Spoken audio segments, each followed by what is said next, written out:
Assalamu alaikum, Uncle Imran. How are you? Wa alaikum assalam wa rahmatullah. Alhamdulillah, I'm okay. It's very nice to see you. I know you had a very hectic schedule, and you've just done the Dajjal seminar in Birmingham, which is the first of its kind, I think, after a long, long time. And this is the first one we had on Dajjal, I think, alongside. I don't know of any other all-day seminar on Dajjal ever to have occurred. I don't know. So it appears to me that my seminar in Birmingham last Sunday may have been a unique event, the first time ever, an all-day seminar on Dajjal, and you could hear from my voice that I've not as yet recovered. But Alhamdulillah, at least there were so many people. I've heard like over 400 people. More than 450 people attended. There was one who traveled from the United States, flew in for the seminar and flew back. There was one from Sweden, and several people from several different countries came. And we've been so pleased with this event in Birmingham that I can now let you know that the next time, if Allah allows me to return to Britain, I'm about to leave now in a few days' time. I just have one more lecture tomorrow night at Pearly Masjid on the Quran and money, and then I fly out 2 days later. But if Allah allows me to return, then we're going to plan seminars like we had in Birmingham to advertise long in advance so people can come from different parts of the world, and the different subjects. One will be in London, one will be in Birmingham, one will be in Manchester, and one will be in Glasgow, inshallah. Alhamdulillah, that's good. Let me get down to the questions. My first question is about Khidr alayhi salam. But before I ask you about Khidr, I wanted to tell you about something that I've experienced. When I was young, I used to buy lots of books on Akhir Zaman, and one of the books was dedicated to Khidr alayhi salam. On that book, I remember I read that the author wrote that Khidr alayhi salam was either the friend or companion or the younger brother of Dhul-Qarnayn, and they were on a quest to find a well called Abi Hayat, or the Fountain of Youth, or something like that. And Khidr got lost, and Khidr found the well, and he drank from it, and then he disappeared. And Khidr and the well were not to be found, and Dhul-Qarnayn couldn't find them anywhere. And after that, the author explains the events of Musa alayhi salam and other events. So my question is, I'm not sure about the authenticity of this story, but my question is, what is the origin of Khidr? Is he a jinn, angel, a prophet, or human? Thank you, Deen, for this question, but I want to teach you a lesson, and having taught you the lesson, taught all the others who will listen to this video. I want you to learn what is knowledge. For a Muslim, what is knowledge? And how do you distinguish what is knowledge from what does not qualify as knowledge? And therefore that you will not ever use your tongue to transmit to others what belongs to Disneyland. It's not only unbecoming of a Muslim to engage in Disneyland stuff, but also dangerous to transmit Disneyland stuff to others. The proper methodology of pursuing knowledge for a Muslim who says he is a follower of Prophet Muhammad ﷺ, and therefore that he accepts the Quran as the word of the one God, Allah subhanahu wa ta'ala, is to always turn first of all to the Quran. If you turn first of all to the Hadith, you're not following proper methodology. You're wasting your own time, and you're wasting my time as well. If you don't turn to the Hadith, you turn to some Tom, Dick, or Harry who gets information from I don't know where. Without having turned to the Quran first of all, then you are less than even a student.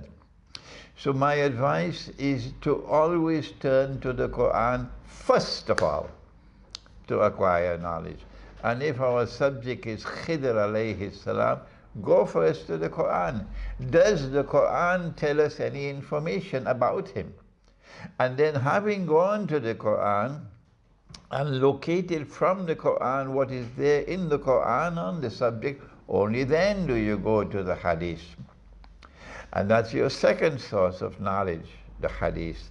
But when you go to the Hadith, you look for those Ahadith which are in harmony with the Quran. That's your first duty. And when you find Ahadith which are in harmony with the Quran, then in accordance with the procedure of recognizing the Quran is absolute truth. Supreme knowledge is in the Quran. You now accept the Ahadith which are in harmony with the Quran. I've been teaching this for so long. When you accept these Ahadith which are in harmony with the Quran, your database will expand. Your capacity to understand the subject will expand. Only then after that do you go to knowledge which is located outside of the Quran and Hadith.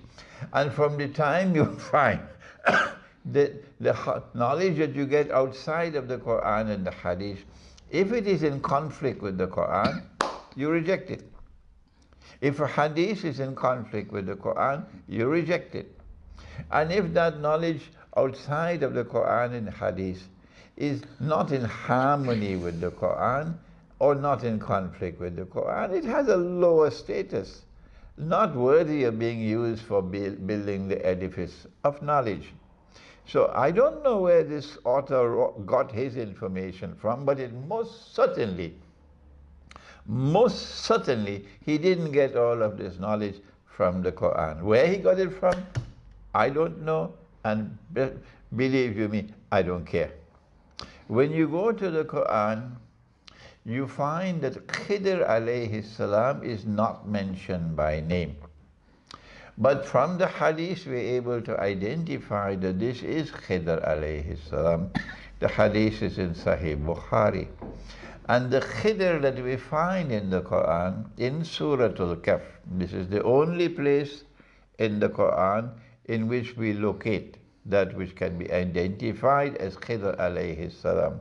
The Khidr alayhi salam that we identify in the Quran is a human being. Yes, he's not an angel, he's not a jinn, he's a human being. Whether he is a prophet or not, I ask you, I invite you, go look at the Quran. Does the Quran say he's a prophet? Is it the function of Tom, Dick and Harry to appoint prophets? No, only Allah appoints a prophet. And if Allah has not confirmed that someone is a prophet, then the proper response from us should be to keep quiet. We don't know whether he's a prophet or not. We do not want to know. If Allah says he's a prophet, fine. If Allah does not, this is not knowledge for us. Yes, this is Khidr alayhi salam. If he is not a jinn, he's not an angel, he's a human being. We do not know whether or not he's a prophet, and we don't care for that. No. Then what is his function? Allah has sent the Surah Al-Kahf of the Quran as a surah par excellence of Akhir Zaman. And in Akhir Zaman we are being subjected to the greatest tests and trials that mankind will experience from the time of Adam alayhi salam to the last day. And those tests and trials come most of all from Dajjal. If you want to understand Dajjal, if you want to respond to Dajjal, follow Khidr. That is why Allah sent him. Allah sent Khidr alayhi salam in the Quran to be the model of Islamic scholarship in Akhir Zaman. This is why the Darul Ulum is a total, complete failure, including al-Azhar University and all the so-called Islamic universities. They are a total failure. in respect of recognizing the reality of the world today and responding to it appropriately. They're closing the doors of the masjid on me. Shame on them. Your Darul Uloom is a total failure. It is producing graduates who are incapable of recognizing the reality of the world today and in responding to it appropriately, because they're not following the model of scholarship which has come from Khidr alayhi salam. What is that model of scholarship which has come from Khidr alayhi salam? Number one, that Allah says of him, وَعَلَّمْنَاهُ مِن لَدُنَّا عِلْمًا. He is a man who is personified by knowledge which has come directly from Allah. There are two sources of knowledge. There is knowledge which is externally acquired and knowledge which is internally received. And Khidr alayhi salam receives knowledge internally. Only those who receive knowledge internally can interpret the ayat mutashabihat of the Quran. And even when they interpret it, only Allah can confirm that their interpretation is correct. Khidr alayhi salam is to be found at a place where the two oceans meet. And these are the ocean of knowledge that is externally acquired and the ocean of knowledge which is internally received. When these two oceans of knowledge are harmoniously integrated with each other, only then will you produce the scholar who can recognize the reality of the world today and respond to it appropriately. And the Darul Uloom is not doing that. They can shut the doors of the masjid to me, but history will leave them behind. And those who follow the methodology and the path of Khidr alayhi salam, they are the ones who will succeed in recognizing the reality of the world today and responding to it appropriately. One of the major signs of the last day is dukhan, smoke. And in one of your lectures you mentioned that it could be the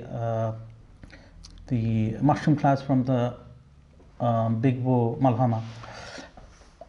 Could it also be, could this smoke also be the harp that we're seeing, the chemtrail on the sky? A couple of months ago I saw this strange chemtrail which looked like a, at first I thought it was Star of David, it looked like a star, and then I saw there was a circle around it, and it actually symbolizes, this kind of symbol symbolizes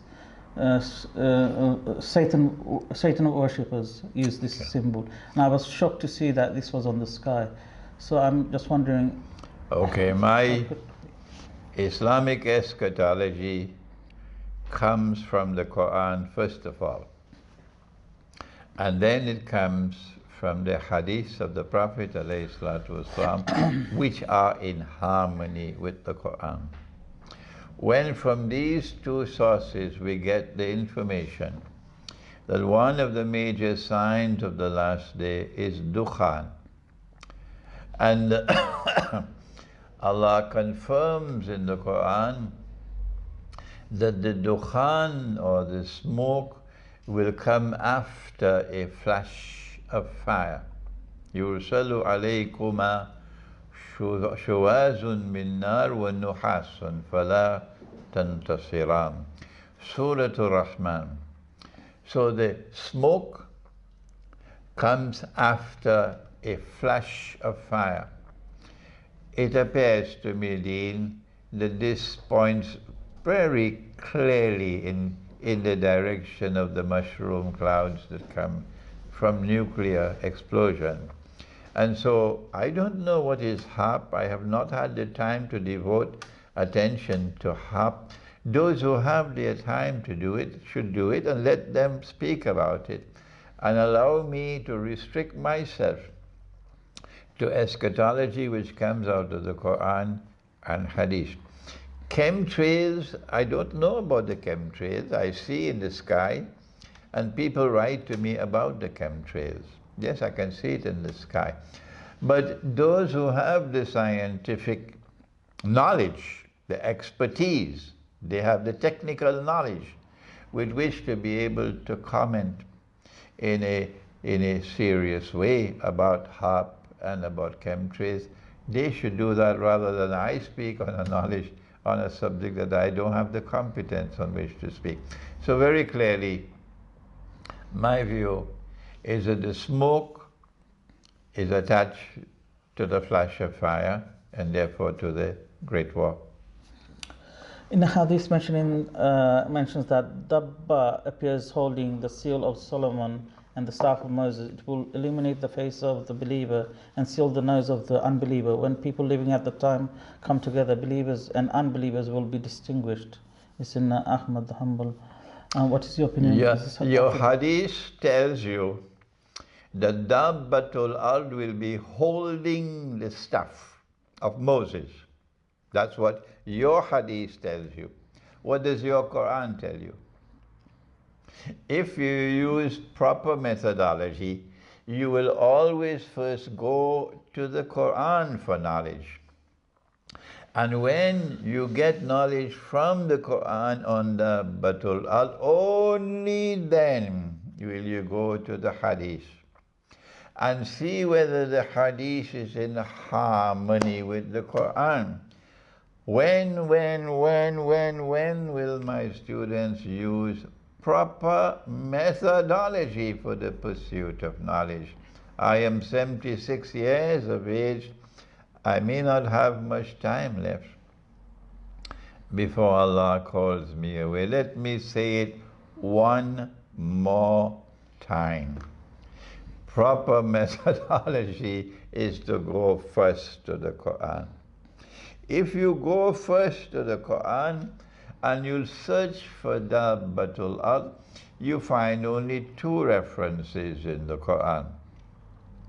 One is Dabbatul Ard, who will come to consume, not to hold, to consume, ta'akul, akala, to consume the staff, not the staff of Moses. Hadith says staff of Moses, but the Quran says staff of Sulaiman. So who are you going to follow, the Hadith or the Quran? Huh? The Quran speaks of the staff of Sulaiman alayhi salam. Hadith speaks about the staff of Moses. Which one shall we follow? Which one should we accept? Which one qualifies as knowledge? Obviously, it's the Quran. And there are jinn who are working for Sulaiman alayhi salam. Even after he has died, they cannot disobey, because if they disobey, Allah will punish them severely. And they don't know that he is dead, but they're still working. Why? Because they're seeing someone sitting on his throne, holding on to his staff. And so long as he's holding on to that staff, they cannot recognize that this is the Jasad, this is Dajjal, in my opinion. They believe that it is Sulaiman, and so they continue working for him, and he gives them all kind of dirty things to do, and they're still doing it for him. This is going on up to this moment that I'm speaking to you, Deen. Yes? But the world of Islamic scholarship chooses to say, no, Imran Hosein is wrong. Yes. And they close the doors of the masjid to me. Nobody is saying this. Nobody. Well, wait. History will leave you behind and move on. When Dabbatul Ard comes, and Allah sends Dabbatul Ard, and Dabbatul Ard consumes the stuff, then the stuff will lose its miraculous quality, in consequence of which whoever is holding the stuff can get the jinn to believe that this is still Sulaiman, where in fact it's not Sulaiman. And that time when the Dabbatul Ard consume the stuff, the jinn will recognize this is not Sulaiman. This is someone else, this is the Jasad. And they stop working, and that's goodbye to Israel at that time. If your Maulana, if your Sheikh, if your Mufti, if your illustrious scholars are teaching this, fine. But if they are not, it's time to wake up and go back to the Quran. Yes. What could Dabbatul Ard be that consumes the miraculous spiritual heart of the stuff? What can it be? And my warning is that if Dabbatul Ard could do that to this stuff, he can do that to you as well and to your children. So there's something released into the world which is very dangerous for the spiritual life, destroying the spiritual life. And when the spiritual life is destroyed and we all become jasads like Dajjal, then we have a status equal to cattle. And Dajjal can easily just the Pied Piper of Hamlet, and all the jasads will follow him into Jahannam. What could that Dabbatul Ard be? The second reference in the Quran to Dabbatul Ard says it is, the Quran has a word which can be read as either taklimuhum or tukallimuhum, either of the two. The Arab, the punctuation did not come from Allah. It did not come from Jibreel alayhi salam. It is human beings who put in that punctuation. So we are not obliged to accept that punctuation. Human beings can make mistakes. And so this is either the Dabbatul Ard which speak to mankind or would wound mankind. Which one? The overwhelming majority out there have been caught hook, line and sinker which speak to mankind. Speak to mankind. No, I say no. The one that is more likely to be the correct rendering is taklimuhum, wound mankind. It is something that will cause damage to you. What is it that will cause damage not only to the staff of Sulaiman alayhi salam, and also cause damage to mankind? Taklimuhum. And my answer, and I can be wrong. Yes, I can be wrong. And so I always invite my students and those who listen to me to do not accept my opinion until you are convinced that it is correct. Because I make mistakes. Yes, I'm happy that I make mistakes. The Quran keeps on correcting me. Yes, and I'm happy when the Quran corrects me. My style is, once I know I've made a mistake, immediately I correct myself. I don't care two peanuts about those who criticize me. This man making mistake. I don't care two peanuts for you. If I have made a mistake and the Quran has corrected me, I must have the integrity to immediately correct myself, regard for consequences. And so I have said, I may be wrong, I believe that Dabbatul Ard, which is attacking the spiritual heart of the staff, and also attacking mankind, in particular our children, I believe it is the electromagnetic waves with which we are being inundated now, particularly in the cities of the modern world. And in the process of being damaged, the memory is being damaged. The memory. A child at the age of 7, 8, 9, 10, and 11 has the most powerful memory and is able to memorize the whole Quran. If I am correct, then I am saying to you here from London today that tomorrow you will not be able to have any Hafiz of the Quran, none, from children who live in the cities, because their memory will be destroyed. And the only Hafiz of the Quran, the only child who can memorize the whole Quran, is the one who is away from Dabbatul Ard. Meaning a child who grew up in the remote countryside and is not damaged by the electromagnetic waves with which we are inundated. Now, Deen, this is my answer to your question.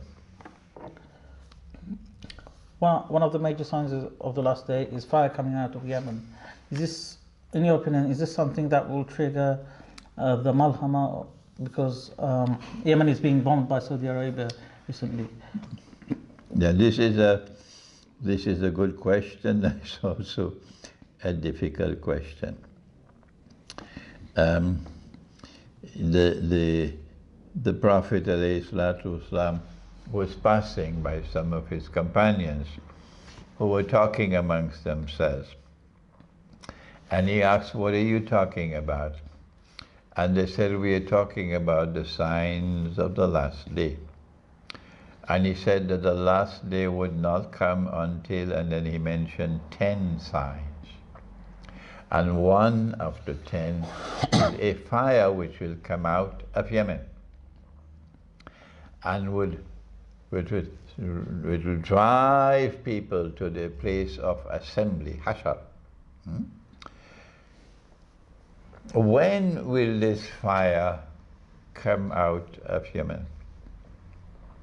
We have not been given the signs, these 10 major signs, Dajjal, Gog and Magog, the return of Nabi Isa alayhi salam, smoke, Dabbat al-Ard, the sun rising from the west, the 3 khusuf, or earthquakes, with the earth sinking and swallowing what it swallows, one in the east, one in the west, and one in Arabia, and the fire which comes out of Yemen. We have not been given these 10 signs in the chronological sequence in which they occur.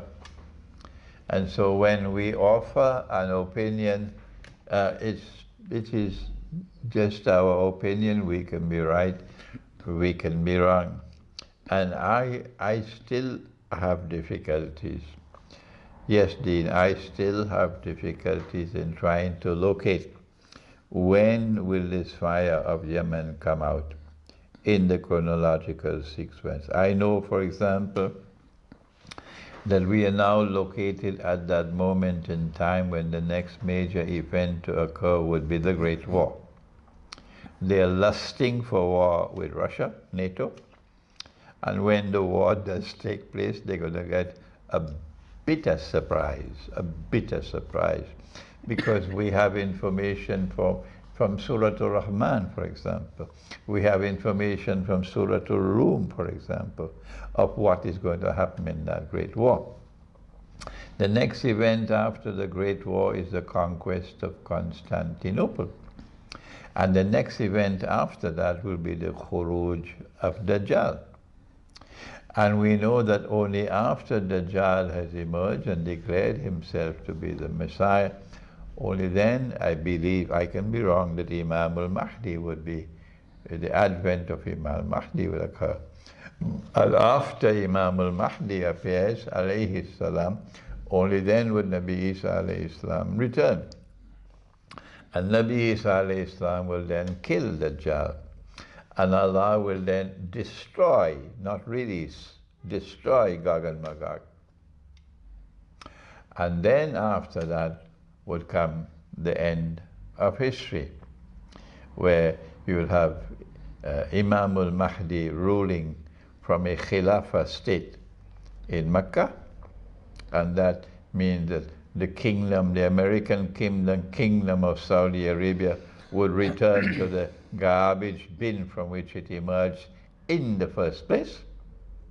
And when the when the Khilafah state is restored, then all those who follow Nabi Muhammad ﷺ will pledge their allegiance to that state rather than to the Islamic Republic of Pakistan and the Islamic Republic of Iran and the Republic of Turkey and the Republic of Egypt and all the rest of that paraphernalia. That's gone, finished.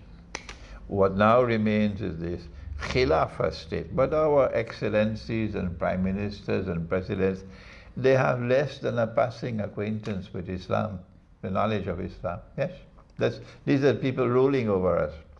The Khilafah state will be restored in Mecca, and Imam al-Mahdi will be ruling over the Ummah of Muhammad al-Islam. But he would not be ruling the world, because our Prophet said, alayhi salatu wasalam, that when Jesus returned, Nabi Isa, he will rule the world. He will rule the world, and he will rule the world from Jerusalem. So Imam al-Mahdi will rule over this ummah from Mecca. But Nabi Isa alayhi salam will rule over the world from Jerusalem. When will the fire come out of Yemen? I have to say to you, as Deen, I don't know. I still don't know.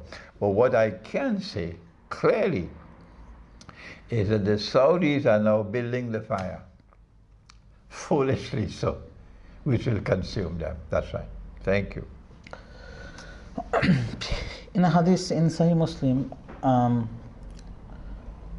regarding the conquest of Constantinople, towards the end of that hadith, it says, after the Muslims win the war, Satan will shout among them, the Messiah Dajjal has taken your place among your families, so they will march towards Dajjal, but these words of the Satan will be false. When they reach Syria, Dajjal will emerge. So it seems like Satan is helping Dajjal in some way. What is the relationship between Iblis or Satan and Dajjal? Iblis is a jinn. Those jinn who follow Iblis are called the shayateen. Dajjal is not a jinn, but Dajjal will have control over the jinn who are shayateen. Okay? Because Allah has placed the jinn under the control of Sulaiman. وَآخَرِينَ مُقَرَّنِينَ فِي الْأَصْفَادِ, says the Quran. These jinn are obliged, they are commanded by Allah to work for Sulaiman. And when the Jasad sits on the throne instead of Sulaiman, holding on to the staff of Sulaiman, and the jinn do not know that this is not Sulaiman, this is Iblis, this is Dajjal. They don't know this. So they continue working for Dajjal. So there's a direct link between Dajjal and the shayateen, that they all work for him and will continue working for him, despite the fact that he is an evil being and he's asking them to do evil things. They have this incapacity to recognize that this is not Sulaiman. Incapacity. So the answer to your question is perfectly clear. That Dajjal has the shayateen working for him, and they are bound to work for him. If they stop working, Allah will punish them. They're working for him because they believe he is Sulaiman. From the time they know that he is not Sulaiman alayhi salam, he's someone else, they don't have to work for him anymore. That event is still to come. If US is the ruling state of the world and Israel controls the Congress, could it be that we're already in a day like a week? Yes, I concede that this is indeed a possibility. Many of my students have been arguing this case, yes, and I'm now prepared to say yes. This is indeed a possibility, that we are already in a day like a week. Excuse me. But I would like to qualify my statement. I believe that we are in the process and transition from a day like a month to a day like a week. Because I noticed that the process of transition from a day like a year to a day like a month was not accomplished unless and until there were great wars. And the process of transition, therefore, from a day like a month to a day like a week, in my opinion, requires great wars. And we are now on the verge of a great war, the greatest war of all. And so I think I would qualify that statement, and I would say that we are now in the stage of transition from a day like a month to a day like a week. Why do you say Tamir al-Dari meeting Dajjal in an island was actually a vision, not an actual event? The hadith says that when Dajjal is released, he will live on earth for 40 days. One day like a year, one day like a month, one day like a week. وَسَائِرُ أَيَّامِهِ كَأَيَّامِكُمْ, and all his days, meaning all the rest of his days, like our days. Now then, is it so difficult to understand that when his day is like our day, he would be in our world of space and time? Is that so difficult to understand? When he is in our world of space and time, we would see him as a human being. And our Prophet said that he would be a Jew. He would be a young man. He would be powerfully built.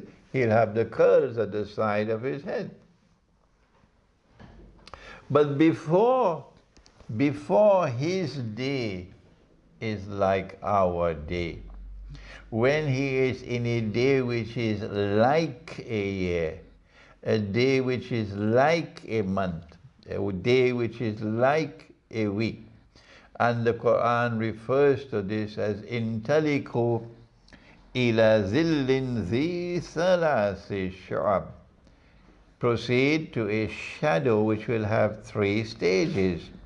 We say these are the 3 stages. It is only when these 3 stages have passed that the shadow will go and the reality will appear. The reality will be a man who will appear before you as a human being. That's the reality. But prior to that, it's a shadow. So he's not in our world of space and time. So we cannot see him. No. Let me repeat that one more time. When the Dajjal is released, and he is in a day like a year, and a day like a month, and a day like a week, he is not in our world of space and time. He is in another dimension of space and time. We can't see him. I hope I don't have to repeat this 100,000 times. But what can I do if there are people who have only peanuts in their heads? And they have lost the capacity to think. Tamim al-Dari saw Dajjal. And when he saw him, he saw a human being. And when he saw the human being, he saw the human being with chains. Shall I repeat that? Tamim al-Dari saw Dajjal. And when he saw him as a human being. And he saw him as a human being with chains on his neck, chaining his hands, and his chains on his feet. I ask of you, how is it possible in the real world, if this is a real event, how is it possible to see Dajjal as a human being in our world of space and time, with chains on his neck and chains on his feet? He's not as yet released. That's not possible. The only time you can see Dajjal as a human being is after he has been released. The chains have been removed. And he has completed a day like a year, and a day like a month, and a day like a week. Only now can you see Dajjal as a human being. How can you see him with chains on his neck and chains on his feet? Not possible. So I conclude that this is a vision. But if you choose to choose something else, that's your choice. Next question, please. In hadith it is mentioned that the Dajjal will not appear until the people become negligent in talking about him, and until the Imams abandon talking about him on the mimbars in their khutbah. I did a test many years ago. I did a test on 2 Imams. I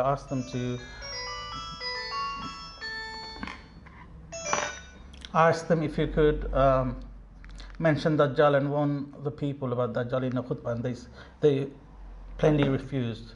So what is your opinion? Why are Imams not mentioning Dajjal in their khutbah? I'm afraid I don't want to comment on the illustrious scholars of Islam who are shutting the doors of the masjid on me, who do not teach the subject of Dajjal. They know nothing about money, and they're giving bogus fatwas on money. And I am able to teach the subject, and they close the doors of the masjid on me. Shame on them, shame on them, shame on them.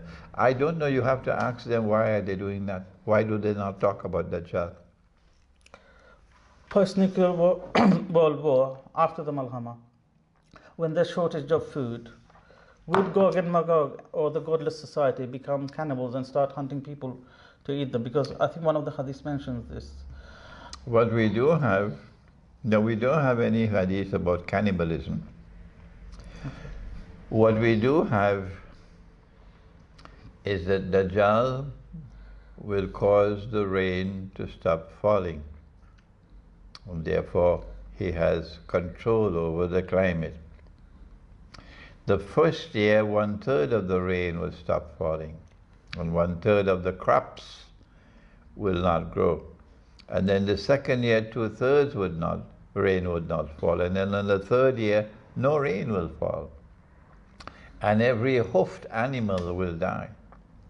And then the people ask, O Messenger of Allah, how will we eat when there is no food?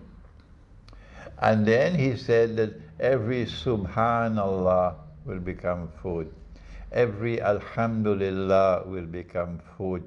Every Allahu Akbar will become food. My understanding, and I can be wrong, and I have made mistakes in the past, and so I plead with you, do not accept my viewpoint unless you are convinced it is correct, and then you are responsible at that time. Don't blame me. That when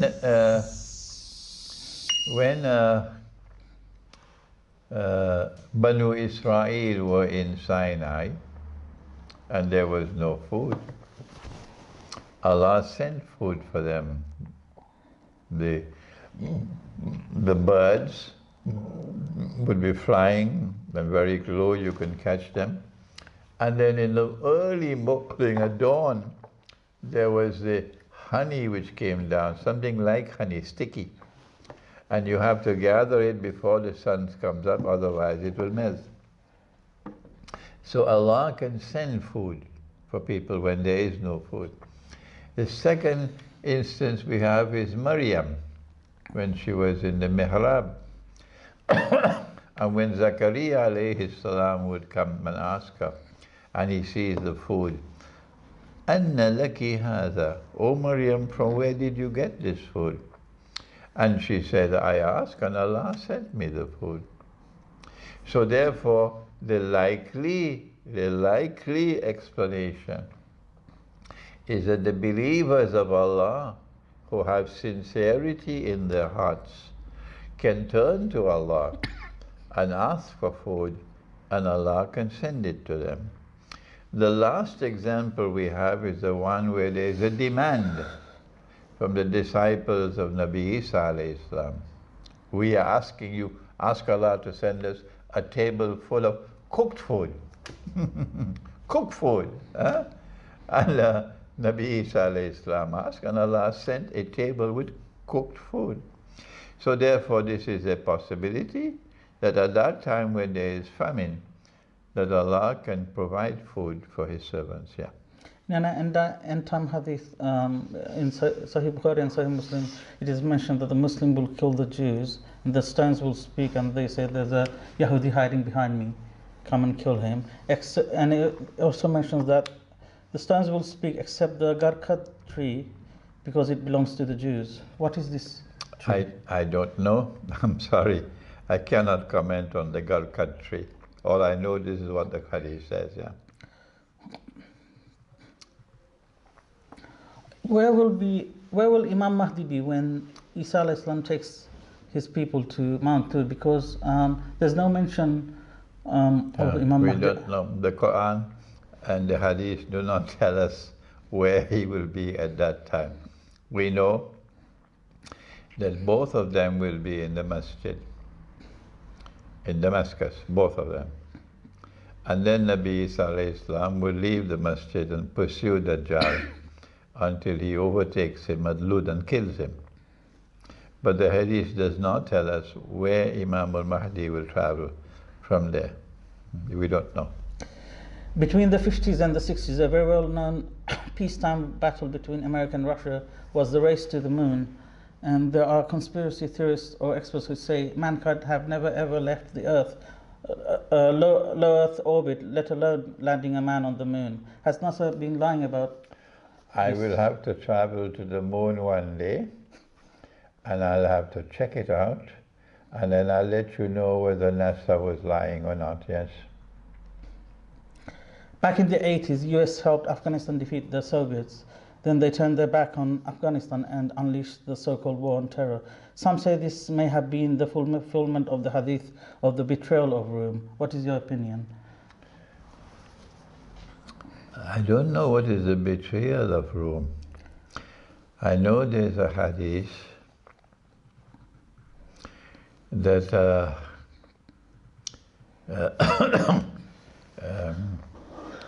some Rome will land in the north of Syria, and this is a Rome against whom we'll have to fight.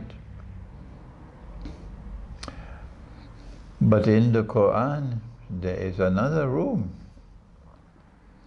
and you have to be careful when you deal with the subject of Rome, because in the Quran there is a Rome who is blessed by Allah to defeat the Persians.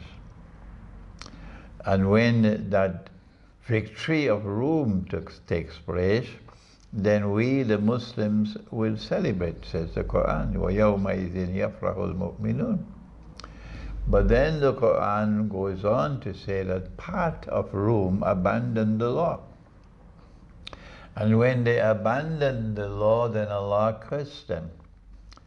And He said, كُونُوا كِرَدَةً خَاسِئِينَ. So there is one part of Rome which in the Quran is still a people blessed by Allah, and another part of Rome which in the Quran are a people cursed by Allah. Is that clear? Is that clear? They're not the same. A Rome which is blessed by Allah and a Rome which is cursed by Allah. Our primary source of knowledge is always the Quran. And this has come from the Quran. So those who come, when Rome lands in the north of Syria and we have to fight that Rome, can it be the Rome that is blessed by Allah? Or would it be the Rome which is cursed by Allah? Don't think that any people other than those who still have peanuts in their heads would ever recognize that the Rome which is blessed by Allah would be a Rome that we'll have to fight against. The ones who are cursed by Allah are the ones who will most likely betray us, yes. As part of the sexual revolution, we are seeing men dressed as women and women dressed as men. But not only that, some go extreme, they have surgery to change their gender. Satan worshippers also portray Satan as a transgender type of figure. The bottom part is male, the upper part is female, one of the hands is male, the other hand is female. Is this to mock Allah's creation? Iblis asked for Allah to grant him time until the day of judgment, the day of resurrection. And Allah gave him time. He then said, if now that you've given me the time, I'm going to lie in wait for them. Mankind, these whom you have honored above me, I'm going to lie in wait for them. And I'm going to cause them, Iblis, I am going to cause them to change Allah's creation. This is his explicit warning in the Quran. And here we are. Obviously, this is an attempt to change Allah's creation, precisely what Iblis said that he would do. That's my answer to you. Jack Parsons, who invented the first ever rocket engine to use company's rocket propellant and pioneered the advancement of both liquid fuel and solid fuel rockets, who then became a Satanist and joined Aleister Crowley's new religious movement. He developed a fuel that could enable us to penetrate the stratosphere satellite, could not have come about without Jack Parsons. He developed a fuel that could enable, in his diary in 1948, he wrote that he had a dream, and he actually wrote this, he had a dream, and in his dream, he met someone, and he mentioned that someone as Belial Dajjal, and that Dajjal tells him, you are helping me. And another guy in a BBC interview, he's a science writer, in 1961, he predicted that the internet, and he said by the year 2000 people will use handheld devices. He also said no technology reaches a level of complexity except it becomes indistinguishable from magic. Does this mean all or most technologies were developed by devil worshippers who are linked with other Yes, there is a possibility that perhaps part of the new technology may have been based upon sincere and effort scientific research, but most certainly that part of the new technology certainly has come from other sources, from satanic sources, yes? What is your opinion on Brexit? Would Brexit be the beginning of the collapse of the world economy and paper money? I am of the opinion that what is happening in the world of money, ever since, ever since gold and silver were prohibited as money in the Articles of Agreement of the International Monetary Fund, they prohibited gold and by implication silver, so that they could replace the gold and silver, which is real money, with a bogus monetary system. I have always said that this is Dajjal at work. He wants to take control of the world of money so that he can then rule the world by ruling the world of money. So that eventually he first used Britain, and then use the United States, and then finally he will use Israel, so that Israel will become the ruling state in the world. But for Israel to become the ruling state in the world, the changes taking place in the world of money have to conclude with one world currency for all of mankind. So goodbye to your Pakistani rupee. One world currency for all of mankind. Therefore, the US dollar has to be dismantled. I think they would much prefer a dismantling rather than a collapse, because a collapse is a messy affair. It causes riots, it causes anarchy and so on. So I think they would much prefer, the Zionist ruling clique, they would much prefer what I call a soft landing. So not only must the US dollar be dismantled, but the euro has also to be dismantled. And I therefore look at Brexit as part and parcel of the overall strategy of dismantling the monetary system operating in Europe in the form of the euro. My last question. An education system is coming in 2020 in UK. It will become compulsory to teach children in schools about sex segregation related to homosexuality, and that they will be taught that it is acceptable for a boy for a man to love another man, this kind of thing. What is your opinion? What is your advice to the people of Britain, Muslims living in Britain and the West? No, I don't have any advice for them. I only have knowledge to give to them. And this is absolutely certain knowledge. They better wake up. That if they allow their children to go to such schools, whether the law asks you to do it or does not ask you to do it is irrelevant to me. Irrelevant. If you allow your children to go to such schools and your children are taught that a man can marry another man and get a marriage certificate, that this is perfectly acceptable, Allah will send you into the hellfire because He has commanded you in the Quran, protect yourself and protect your families from the fire. Qu anfusakum wa ahlikum nara. And you choose to tell Allah, off with you, I don't care for you. I don't care for your commands in the Quran. And you send your children to this school, He'll throw you into the hellfire. And when you're in the hellfire, don't send me an email saying, Sheikh, what did I do? That's my answer to you. If you have children and the law requires you to send your children to the school to be taught this rubbish, this dangerous rubbish, then your obligation is to make hijrah. And Allah's earth is wide. However, the warning now is that if you have not had sincerity in your heart, in your relationship with Allah, you can try as much as you want to make hijrah. You will never succeed. Allah will block every single door to you. Yes. You remain sitting and eating and living comfortably while the rest of the world is suffering and suffering and suffering. And now you want to jump out of the pot. And it's too late. Too late to jump out of the pot. Why? Because you have not been sincere in your heart, in your relationship with Allah. And it's now too late. I have found so many people who have tried to make hijrah, and all that they do is that they return back to Britain. They fail. Because you did not have sincerity in your heart in the first place. So Allah has blocked the door to hijrah for you. You will now remain in the boiling pot and boil with the rest of mankind.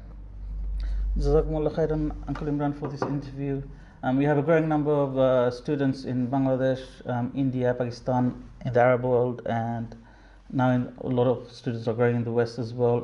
Some of them sent their salams to you. I can't remember the names. Wa alaikum salam rahmatullah. I visited Bangladesh twice and I love the country. I don't like Dhaka, but I love the countryside. It's very beautiful. And the people of Bangladesh, they receive me with love and affection and with so much generosity and shared their food with me, and it's delicious food. Thank you. Thank you, Deen. May Allah give you good health and the strength to come back to do more lectures. Thank you. All right. So, wa alaikum salam.